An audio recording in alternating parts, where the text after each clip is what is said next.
Artificial intelligence is no longer the shiny new object. You might say new toy it was a year or two ago. Most business owners have experimented with AI.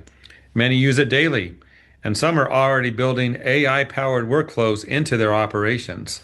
But as AI adoption has matured, so have the mistakes. Our guest today recently revisited a topic he first explored in late 2024, the biggest AI mistakes business owners are making. And I'll put that article down below in the episode notes. What he found is that the errors happening today aren't beginner mistakes. They're strategic mistakes that can quietly drain time, money, and momentum from a business. And to dig into this, I'm pleased to welcome good friend and regular guest, Dean Mercado, back to the program. Dean, it's always a pleasure. Absolutely, Jeff. I'm so glad to be with you here once again. Well, let's get into this, Dean. When you first wrote about AI mistakes in 2024, and good piece, by the way. Oh, Many thank business you. owners were just experimenting. I mean, Yes. so was I. Yes. What's changed the most since then, and why do you feel this topic needs a fresh look? Tell us all about it. Yeah. So the crux of what I'm talking about today is summed up in this particular line. Back in 2024, the AI mistakes came from ignorance, right? We didn't know what we didn't know, right? And that was somewhat acceptable. But in 2026, the biggest danger that we're facing is false confidence, right? We're not really sure what's going to happen, but we think we know. And that could be very dangerous because we're seeing these tools evolve in leaps and bounds daily, sometimes hourly, sometimes by the minute. It's insane what's going on. So, what I'm seeing in coaching sessions, I had boiled down into 10 items, right? And they're 10 different items, as you pointed out, than what I was seeing a year and a half, 2 years ago. Some of these can be very costly, and some of them are flying under the radar and people aren't picking up on it. So I'm going to cover three big ones today, but I do suggest everyone go and read the rest of that article. It's up on the blog, on my blog. So let's dive into mistake number one. This one is confusing a prompt with a process. A prompt is not a process, folks. This is an operational mistake that I'm seeing a lot of business owners I'm coaching. And I coach a lot around the cleaning industry, folks. You're seeing this, making this over and over and over again. So a prompt tells AI what to do once, right? You give it a prompt, it does what you want it to do. A process tells your business what to do every single time, right? It's an every time thing, regardless of who runs it.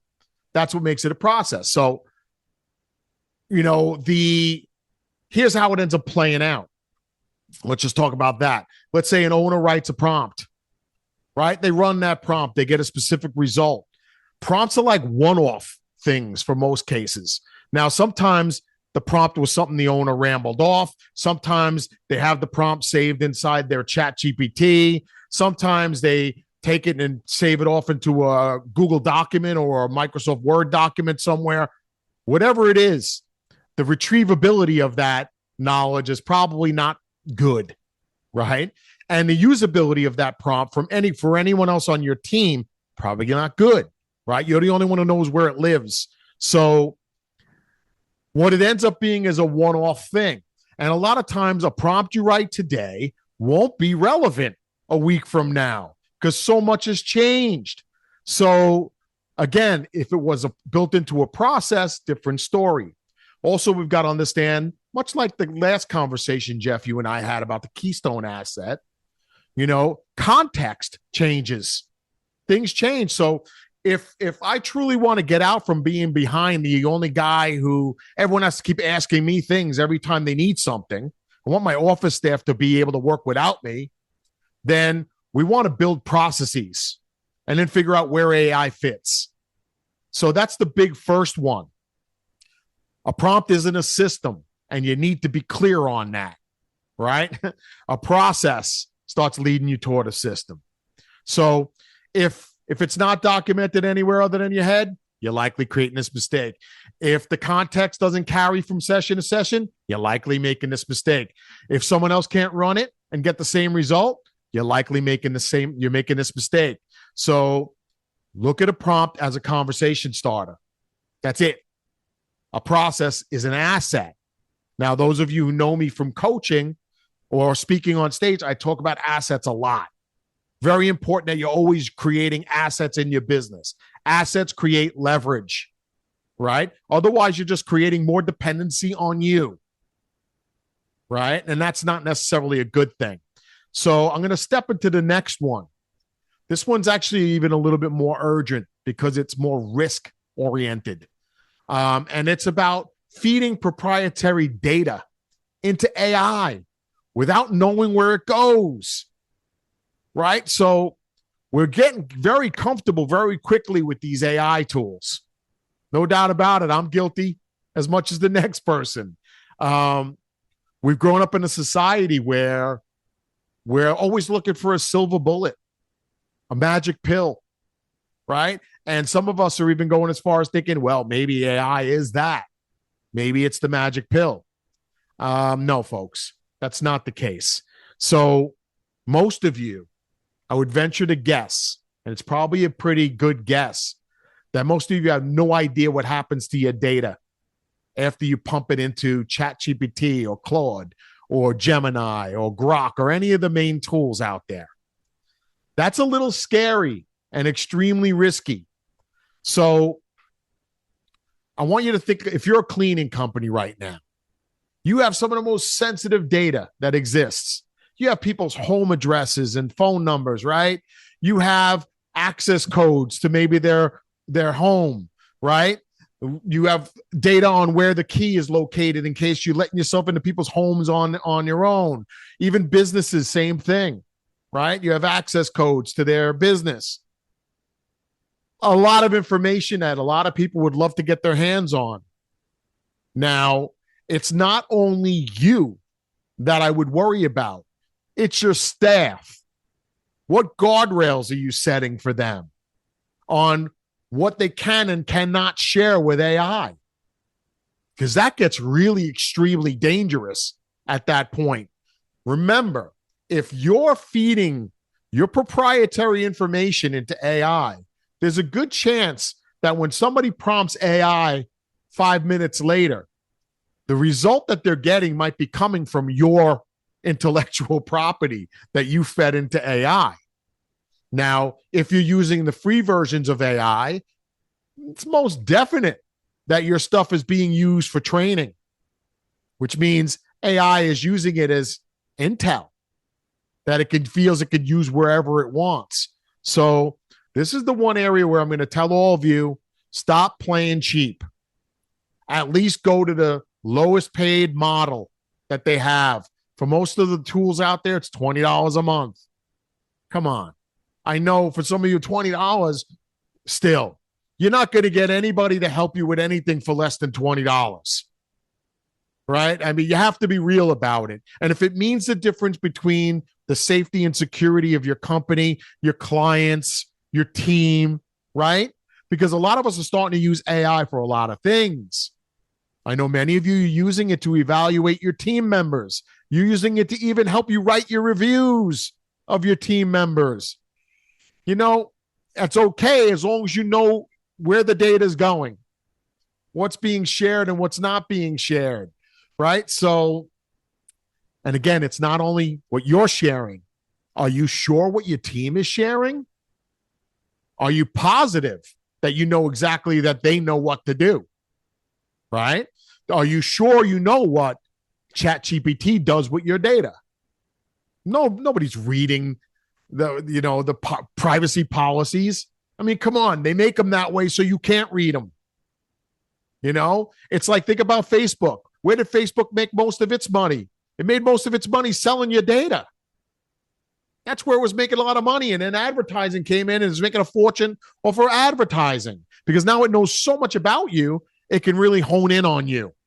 with the ads people are paying for. So if you've never read the data usage section of an AI tool, you're probably guilty of this, right?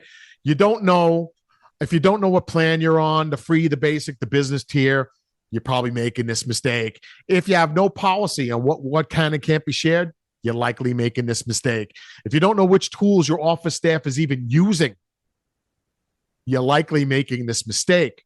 So again, if the tool is free, you're the product. If the tool is free, you're the product. And in 2026, that product is your methodology, your client data, your competitive advantage now is shared with everybody. So your competitive advantages start to go away. Remember, in past sessions, I talked about how AI brings everybody to the middle. Makes the smart people dumber, makes the dumber people smarter. That's the way it goes, right? So both of these mistakes trace back to the same root cause, these first two mistakes. But there's a leadership gap that existed before both of these problems even showed up. And that leads us to the third or the final mistake here. And this is when I talk about outsourcing your leadership role to AI. Most of you don't even realize you're doing it, right? This is the root cause underneath every mistake on this list, and probably many, many, many more, right? The mistake isn't the technology. Technology is not the problem. The problem is us, right? We get lazy very quickly. That's a human trait. We just do. And we take our eye off the ball very quickly. And pretty soon we got that slippery slope of the dumbing down of humanity, as I call it, right? Very scary. And I think, Jeff, you and I may have talked about that in the past. But it all starts innocent. Oh, AI, can you help me draft this? Right? Help me draft this email. Then it becomes that dependence where you won't even send the email unless AI tells you it's okay to send. Right? So that leadership gap, that confidence gap existed long before AI. AI is just making it show up now. It's exposing it. It's exposing you. It exposed me. It does it to all of us. And soon we start recognizing what we're doing, but we have to have our eyes open here. So AI executes, it assists, it accelerates, it doesn't lead. Don't let it lead. That's what you're there for, right? You define the vision. You set the standards. You build the culture, right? You make the calls that require human judgment. Don't abdicate your judgment, right? The moment that AI starts doing all of this for you, how to clean a house or how to clean a business or how to handle a complaint, it's no longer tech decisions. It's your brand erosion starting to happen. Your brand starts breaking down. Then it's like, why should they hire you and not this company over here? Right? That differentiator goes away. So gut check for you. If AI output is going to clients without you knowing and without your review, you're likely making this mistake. If you're just deferring your strategic calls to AI instead of making those strategic calls yourself, you're likely making this mistake.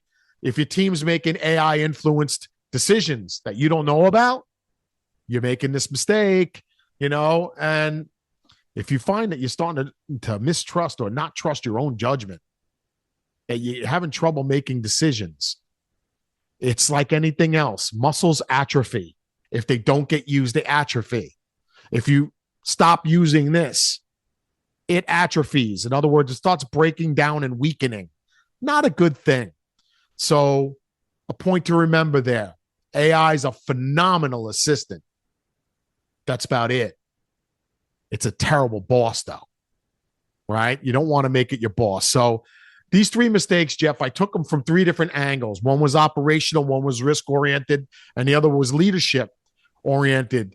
The thread that's running through them is what I call the foundation, and that's what the problem is, the foundation.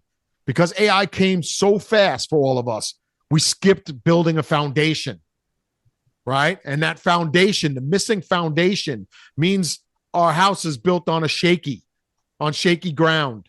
Not a good place to be, right? As the CEOs of our company, we need to step back and make sure that we tighten up that foundation, right? And it's the owners that win aren't the ones that have the most tools or the coolest tools, right? Or the ones that who built AI tool or businesses using AI, right? That's not what it's all about. It's always going to come back to you, your judgment, your leadership, your processes, your intellectual property, your assets, right? Because AI will amplify things. So if you're making mistake after mistake, what do you think AI is going to do to you in your business? It's going to make it very well known. All right. But if you have a tight foundation, a sound foundation, AI is going to project that out there in a faster way too. And you'll be in great shape.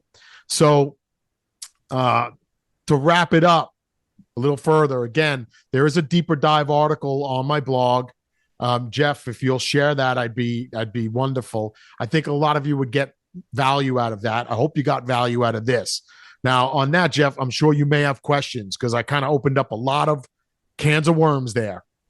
Not too many. We're about out of time, but that article, the link is below in the episode notes. So for those watching this episode, click that, read that, see what all 10 of those are. But I guess the question I have, Dean, in closing, is you talked about building on shaky ground, that your foundation's on shaky ground, which nobody wants that. Now, you shared some stuff, but I recall back in the day, if you weren't sure about your website, you can get a website audit. You could get a business expert to look at what you've done and tell you what's missing, what you can improve. Is there something like that for our AI usage? Because you're right, we don't want AI doing more than it should. We don't want to share information that gets out there. But is there a service or some tool that can help us know I'm doing it right or I'm not doing it right and I need to fix it? Yeah. As far as any tool that I know, there's not really any that exist. And the problem that would surface there anyway is everybody's business is slightly different. Everybody's business is about them and how they created it. So a tool might misjudge anyway in terms of what's right and what's not right. I know from my standpoint, and I'm not trying to self-promote, but as a coach, I do a lot of this work with my clients. When I'm working with them, we're looking at what they're doing and how they're doing it, and we're tightening it all up, and that makes a big difference to a lot of them because you strengthen that foundation, you could fly forward much faster with confidence that you're doing the right thing and you're not harming yourself, your business, or your team or anybody who matters to you in the process. So maybe somebody smarter than me someday will come up with that tool. It's a great business idea. If somebody can come up with it. Let's do it. Let's create it. But otherwise, I always do recommend get a second set of eyes. Even if it's a peer of yours, somebody else. What you're telling me, what you're telling everyone watching is AI is a powerful electronic artificial intelligence entity, but the human perspective is still with us. That's right. Bingo. All right, Dean. Well, thank you for this. Look forward to our next conversation.